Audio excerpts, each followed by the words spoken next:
So very good morning my dear students. As you know, our previous video we have discussed about programming languages. In programming coding we have discussed about the introduction of coding and the benefits of programming, basic elements of programming, identifiers, variables, literals, rules and data types. Now we will discuss about some more important topic of programming. The topic is data types. We have some data types here: integer, floating points and character and string. There are 4 types of data types. अब data types क्या होते हैं उसके बारे में हम discuss करेंगे. Data types वो होता है कंप्यूटर में हम जो भी चीज़ें लिखते हैं वो एक डाटा टाइप्स में आती है. मतलब वो किस प्रकार का डाटा है, क्या वो नंबर का है या वो टेक्स्ट है या नंबर्स में पॉइंट में नंबर्स हैं, तो ये सब डाटा टाइप्स होते हैं. ठीक है. उसके बाद वेरिएबल्स. कंप्यूटर में वेरिएबल्स क्या कंप्यूटर लैंग्वेज में वेरिएबल्स क्या होते हैं उसके बारे में हम डिस्कस करने वाले हैं. ऑपरेटर्स क्या होते हैं, arithmetic operators, relation operators, logical operators और असाइनमेंट ऑपरेटर्स. ये 4 प्रकार के ऑपरेटर्स होते हैं जिसके बारे में आज हम डिस्कस करने वाले हैं. ये सब हम प्रोग्रामिंग कोडिंग के अंतर्गत डिस्कस करने वाले हैं. जब प्रोग्रामिंग सीखेंगे, कोडिंग सीखेंगे, फॉर सपोज जावा सीखेंगे, C++ सीखेंगे, सी सीखेंगे, पाइथन सीखेंगे, तो आपको इन चीज़ों के बारे में पता होना चाहिए. ये बेसिक्स हैं of the programming languages. So let's move on to the topic. First the data types. There are 3 types of data types. 3 प्रकार के डाटा हम प्रोग्रामिंग लैंग्वेज में यूज़ करते हैं. First integer. इंटीजर वो नंबर्स होते हैं. Integers are numbers. कंप्यूटर में किसी प्रकार के नंबर्स वो जो है वो इंटीजर्स कहलाते हैं. फॉर सपोज 12, 12, 100 आप एग्जाम्पल देख रहे हैं. ये किसी प्रकार कितना बड़ी डिजिट हो वो एक इंटीजर में आती है. तो दूसरी बात करते हैं फ्लोटिंग पॉइंट्स. फ्लोटिंग पॉइंट्स वो डाटा टाइप्स होते हैं जिसमें हम डाटा हमारा पॉइंट्स में होता है. देख रहे हैं आप, इसमें देख रहे होंगे 8, 9, 0 पॉइंट लगा हुआ है, 3, 4 और ETC. ये डाटा टाइप्स होते हैं. ये फ्लोटिंग पॉइंट्स होते हैं जिसमें कोई भी संख्या पॉइंट के बाद होती है, दशमलव के बाद होती है. ये पूरा जो नंबर है जो कि दशमलव में भी है वो पूरा फ्लोटिंग पॉइंट कहलाता है. आपने इंटीजर पहले आपने इंटीजर देखा. इंटीजर सिर्फ नंबर्स होते हैं, ये पॉइंट में नहीं होते, ये डायरेक्ट नंबर होते हैं. ठीक है, आप समझ गए होंगे इंटीजर और इसकी वैल्यू. इंटीजर में कोई भी नंबर पूरा राउंड फिगर में होता है, इसमें कोई पॉइंट में नहीं होते. ठीक है. फ्लोटिंग पॉइंट वो नंबर्स होते हैं जिसमें कोई भी नंबर्स पॉइंट में होते हैं या दशमलव में होते हैं. अब कैरेक्टर क्या होते हैं. Character. A character consists of single character enclosed in a single quotes of example B and C. अब कैरेक्टर्स वो होते हैं जो कि सिंगल वर्ड के नंबर्स होते हैं जो हम कंप्यूटर में प्रोग्रामिंग लैंग्वेज यूज़ करते हैं. फॉर सपोज हम A लिखते हैं, B लिखते हैं, C लिखते हैं, D लिखते हैं. ये सभी प्रकार का एक वर्ड होता है वो कैरेक्टर में आता है. ठीक है, आप समझ गए होंगे. एक वर्ड का जो है वो कैरेक्टर्स में आता है. और हम फोर्थ स्ट्रिंग क्या होती है. स्ट्रिंग पूरी एक वैल्यू होती है. String this consist group of characters. अब कैरेक्टर का जो ग्रुप होता है वो हम स्ट्रिंग के अंदर यूज़ करते हैं, वो स्ट्रिंग कहलाता है. जैसे एग्जांपल H, अगर सिर्फ H होगा तो वो कैरेक्टर होगा, लेकिन हेलो पूरा लिख दिया है तो वो हमारा स्ट्रिंग हो जाएगा. तो आप समझ गए होंगे स्ट्रिंग टेक्स्ट वैल्यूज़ होती हैं और इंटीजर नंबर्स होते हैं. और नंबर्स में फ्लोटिंग होते हैं. अब कैरेक्टर में एक वर्ड आता है और स्ट्रिंग में आते हैं बहुत सारे वर्ड्स का कॉम्बिनेशन जो कि स्ट्रिंग कहलाता है. For suppose hello string, string, music string. और ये 834 भी, लेकिन हमने इन्वर्टेड कॉमा लगा दिया है, डबल ब्रैकेट्स लगा दिए हैं. इसका मतलब ये भी एक इंटीजर बन गया है, स्ट्रिंग बन गया है. नेक्स्ट देखते हैं.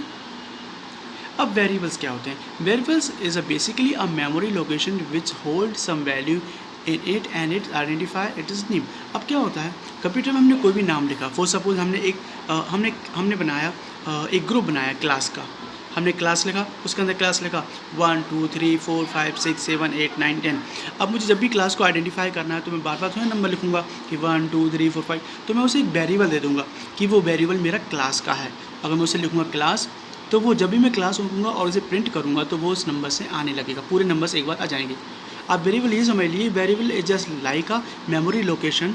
हम उसे मेमोरी लोकेशन दे देते हैं और उसके अंदर कोई चीज़ें भर देते हैं. Just like a folder. जैसे कि फोल्डर के अंदर बहुत सारे नंबर्स रख देते हैं और उसके बाद उसे हम जब चाहे रिकॉल कर सकते हैं उसके वेरिएबल के नेम से. तो वेरिएबल किसी भी टेक्स्ट को, किसी भी पॉइंट को नाम देना एक वेरिएबल कहलाता है. So how to declare a value. Variable. अब वेरिएबल लिखते कैसे ये आप देख लीजिए। देखिए अब मैं यहाँ पे लिख लेता हूँ कुछ भी। It is a rule to programming that all the variables must to declare before they are use in the program. Program में यूज़ करने से पहले वेरिएबल को डिक्लेयर करना पड़ता है। To declare a variable you have to use the following formats. अब देखिए दो तीन प्रकार के होते हैं, या तो अब मुझे लिखना है पे, किसी को पे करना है तो मैं पे, अगर मुझे इसको वेरिएबल देना है तो पहले मैं इंट लिख दूंगा। इंट मतलब ये इंटीजर है, इंटीजर में कुछ भी बना सकते हैं, स्ट्रिंग बना सकते हैं, इंटीजर बना सकते हैं। इंटीजर इज इक्वल टू पे। अब ये integer A B C D मैंने इसका दे दिया तो ये पूरा आ जाएगा। अगर ए बी सी डी नाम से होगा तो ए बी सी डी जाएगा। और जैसे इंटीजर एक चीज़ और देखते हैं, मेरे पास 4 नंबर है, 4 नंबर को मैं ए लिखना चाहता हूँ तो मैंने लिख दिया A is equal to 4, B is equal to 6, C is equal to 5। तो ये भी एक वेरिएबल देने का एक टाइप है। ए लिखा मैंने, ये हमारा ए वेरिएबल है, ये हमारी वैल्यू है। बी इज़ अ वेरिएबल, ये 6 इज़ अ वैल्यू। चलिए नेक्स्ट देखते हैं। अब ऑपरेटर्स क्या होते हैं। Main use of operators programming is to operate upon variable and consist and form an expression data items on which the operator acts upon are called operand. There are 4 types of operators. Operator से हम simply समझेंगे कि हमारा जो data है वो operate किस प्रकार से होगा। हमारे पास कई प्रकार के डाटा होते हैं, हमें कई प्रकार के कंप्यूटर्स में लैंग्वेजेस में काम करना पड़ता है। फॉर सपोज मैं बोल दूंगा कि ए बड़ा है बी से, या बी बड़ा है सी से, या सी और बी में कौन बड़ा है। तो ये सब ऑपरेटर्स से होते हैं। अब ऑपरेटर्स कई प्रकार के होते हैं, अर्थमेटिक ऑपरेटर्स हैं, रिलेशन ऑपरेटर्स होते हैं, लॉजिकल ऑपरेटर्स होते हैं, असाइनमेंट ऑपरेटर्स। अब देखिए कंप्यूटर में हम डाटा कैसा है हमारा, वो कंप्यूटर को लैंग्वेज को नहीं पता, प्रोग्रामिंग लैंग्वेज को वो नहीं पता होता कि आपका डाटा कैसा है।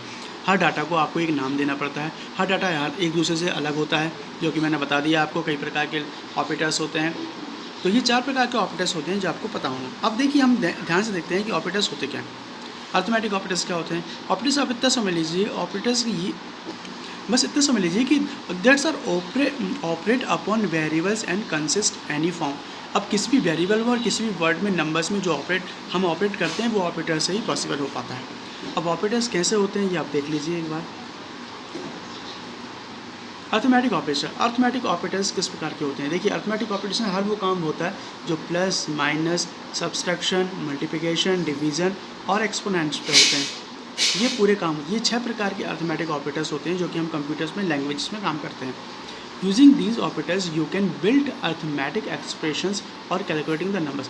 अब अर्थमेटिक ऑपरेटर से हम समझ रहा है जो कि अर्थ मीनिंगफुल, जो कि हम कैलकुलेशंस में, अर्थमेटिक ऑपरेटर्स हमेशा कैलकुलेशन में यूज़ किए जाते हैं।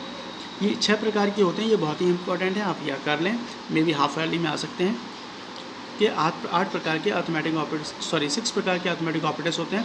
Plus, minus, multiplication, division, exponent और मॉड्यूल्स। अब देखिए एडिशन तो आपको पता है, जब when we do sums for the numbers it call addition.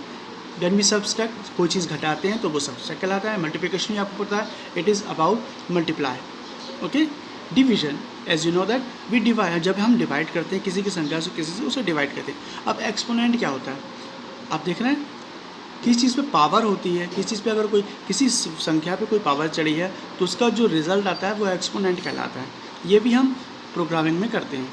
Modules क्या कहलाते हैं, find out of the remainder value after division. Division के बाद अब कुछ नंबर्स भी होंगे जो पॉइंट में आएंगे, अगर राउंड में आए तो ठीक है। जैसे कि मैं 25 को डिवाइड करता हूँ 5 से तो 5 आ जाएगा। तो ये हमारी, तो ये अब 5 के बाद कोई नंबर नहीं आया, लेकिन अगर मैं 17 को डिवाइड करता हूँ 5 से तो रिमाइंडर कितना बचा, 5 3 से 15, 2 बचा। तो 2 हमारा मॉड्यूल्स होगा। मॉड्यूल्स वो ऑपरेटर्स होते हैं जिसमें हम पॉइंट के बाद की वैल्यू देते हैं, रिमाइंडर वैल्यूज़ आते हैं। आई होप आपको समझ में आया होगा। अब दूसरा ऑपरेटर्स होता है रिलेशन ऑपरेटर्स। ये रिलेशन बताता है एक डाटा का दूसरे डाटा से क्या रिलेशन है। फॉर सपोज मैं बोलूँ ए छोटा है बी से, बी बड़ा है सी से, सी बराबर है डी के। तो ये सब चीज़ें हम रिलेशन ऑपरेटर्स में काम करते हैं। एक संख्या का दूसरी संख्या से रिलेशन बताना रिलेशन ऑपरेटर का काम होता है। Using this operators we can find the comparison between 2 operand and give the result in the form of result and true and false. और इसमें जो भी रिजल्ट आता है रिलेशन में हम एक दूसरे कंपेयर करते हैं और जो रिजल्ट आता है वो हमेशा ट्रू और फॉल्स में देता है। फॉर सपोज अगर मैं आपसे बोलूँ कि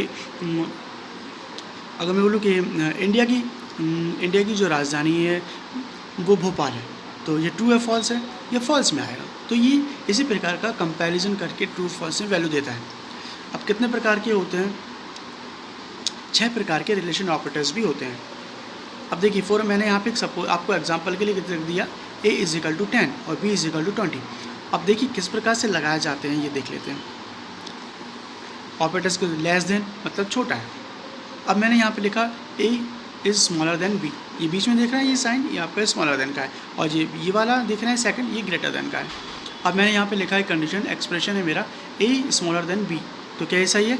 गलत है, sorry a is smaller than b, तो ये सही है। तो यहाँ पे 2 वैल्यू को देखिए a की वैल्यू 10 है, b की 20 है, तो a इज़ स्मॉलर देन 20 सही है। b ऐसे मैंने सेकंड दिया a is greater than b is greater than a, ये a is greater than b, तो ये भी गलत है, तो ये फॉल्स आ गया।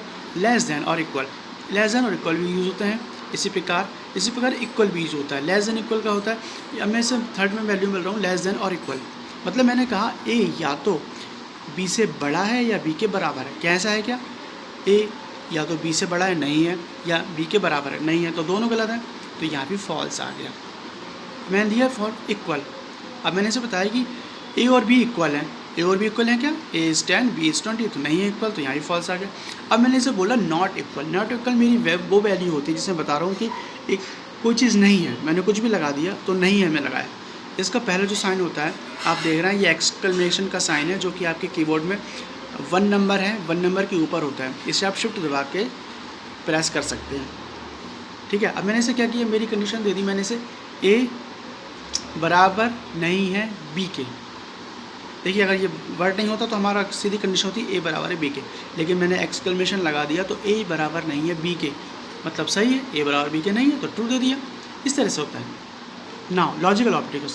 Logical operators are 3 types which works on 2 or more expression. To understand the use of logical operators, following the expression in which it has been assumed that the value of. अब देखिए 3 प्रकार के logical operators होते हैं जो कि which works on 2 और मोर expression, 2 और ज़्यादा चीज़ों में काम। अब 2 या 3 ज़्यादा वैल्यूज़ हों उसमें ये आप लॉजिकल ऑपरेटर्स लगा सकते हैं। फॉर सपोज मैंने बोला पहले हमारा है एंड, ये और या तो ये, नॉट मतलब नहीं। पहला हमारा एक्सप्रेशन है, मैंने दिया है, देखिए मेरे पास 3 वैल्यू है, a = 10, b = 20, c = 40। मैंने क्या कहा, a is not equal, a छोटा है b से और b छोटा है c से। अब देखिए a छोटा है b से, सही है, और b छोटा है c से, तो ये जाएगा ट्रू वैल्यूज़। इस प्रकार से लॉजिकल ऑपरेटर्स वैल्यू देते हैं। और मतलब या तो एक कंडीशन ठीक सही हो या दूसरी कंडीशन सही हो, तब ये इसमें ट्रू देगा। ये हमेशा वैल्यू ट्रू और फॉल्स में देते हैं। अब मैंने लगाया a छोटा है b से, ये सही है। सेकंड, या तो फिर b बड़ा है c से। देखिए b बड़ा c से नहीं है, c बड़ा है यहाँ पे, तो एक गलत है एक सही है, लेकिन एक सही है तो इसलिए ट्रू दे देगा। 2 में से एक वैल्यू भी सही है तो लॉजिकल ऑपरेटर्स में ट्रू आता है और वाली वैल्यू में। अब देखते हैं नॉट। अब नॉट मतलब नॉट। अब मैंने इसमें यहाँ पे दिया, देखिए इसमें भी हम वही कर रहे हैं। इसमें हमने कहा है कि a छोटा नहीं है, एक्सक्लेमेशन लगा, a छोटा नहीं है b से, तो ये आ गया फॉल्स, क्योंकि a छोटा है b से और इसमें बोल रहा है a छोटा नहीं है b से। नहीं है कहाँ लगा है, ये एक्सक्लेमेशन सबसे पहले दिख रहा है आप, तो मतलब ये होता है। तो इस तरीके से लॉजिकल ऑपरेटर्स यूज़ होते हैं। अब इसी प्रकार से असाइनमेंट ऑपरेटर्स होते हैं। Programming languages like C++ provide various types of assignment operators to form assignment expression. We assign a value of an expression to a variable. Most commonly used to assignment operators is. अब देखिए assignment क्या होते हैं। अब assignment एक बड़ी चीज़ होती है, अब इसमें बहुत सी चीज़ों को मिला के दिया जाता है। अब जैसे हमारे पास 3 वैल्यू थी, a, b और c की वैल्यू, अगर मैं कह देता a + b - c कर दो, तो ये असाइनमेंट होता है कि किसी काम को दे देना। प्रोग्रामिंग लैंग्वेज को असाइनमेंट ऑपरेटर्स होते हैं। ये चीज़ को a + b - c, a divided by b + c, जो पूरे कैलकुलेशंस होते हैं, कंप्यूटर्स की कैलकुलेशंस होती हैं, उसे कैलकुलेट करने के लिए प्रोग्रामिंग को देना, ये पूरे असाइनमेंट ऑपरेटर्स में होते हैं। अब देख लेते हैं असाइनमेंट ऑपरेटर्स कैसे होते हैं, कैसे काम करते हैं। देखिए हमने पहले दिए example of assignment operator, a = 10 दे दिया हमने, b = 20 दे दिया। अब करके देखते हैं। इसमें पहला यूज़ होता है प्लस और इक्वल, दूसरा यूज़ होता है माइनस इक्वल, तीसरा यूज़ हम करते हैं मल्टीप्लाई एंड इक्वल। अब मैंने इसमें बोल दिया A is equal to A plus 5, A is equal to A बराबर है ए प्लस 5 के। अब ए की वैल्यू यहाँ से उठा लेगा वो 5 और 5 तो ये जुड़ रहा, ए की वैल्यू 10 है और यहाँ से 5 उठा लेगा, तो 10 plus 5 is equal to 15। Second value क्या हो रहा है, माइनस और इक्वल, तो हमने पहले कर दिया माइनस और दूसरा कर दिया, तो b बराबर है b माइनस 10 के। तो b पहले उसमें, अब वो कह रहा है कि b की वैल्यू में से 10 घटा दो, b इज इक्वल टू 20 में से 10 गए तो 10 बचा। अब थर्ड वैल्यू है मल्टीप्लाई और equal, a is equal to a multiply by 5, a को मल्टीप्लाई 5 से करेंगे, a इज इक्वल, a की वैल्यू 10 है, मल्टीप्लाई 5 को करेंगे तो 50 आ जाएगा। तो ये अब पहले मुझे वेरिएबल में ये नंबर देने पड़ेंगे, पहले आप इतना समझ लें, ए में वेरिएबल का नंबर देते हैं, ये मैं ए इज इक्वल टू 10 कर दूंगा, तो जब भी ये असाइन करूँगा तो प्रिंट करके वैल्यू दे देगा। आई होप इतना आपको समझ में आया होगा। तो आप इसे अच्छे से लिख के रख लें, थ्योरी करें, ये हाफ वैल्यू में आ सकते हैं। Thank you.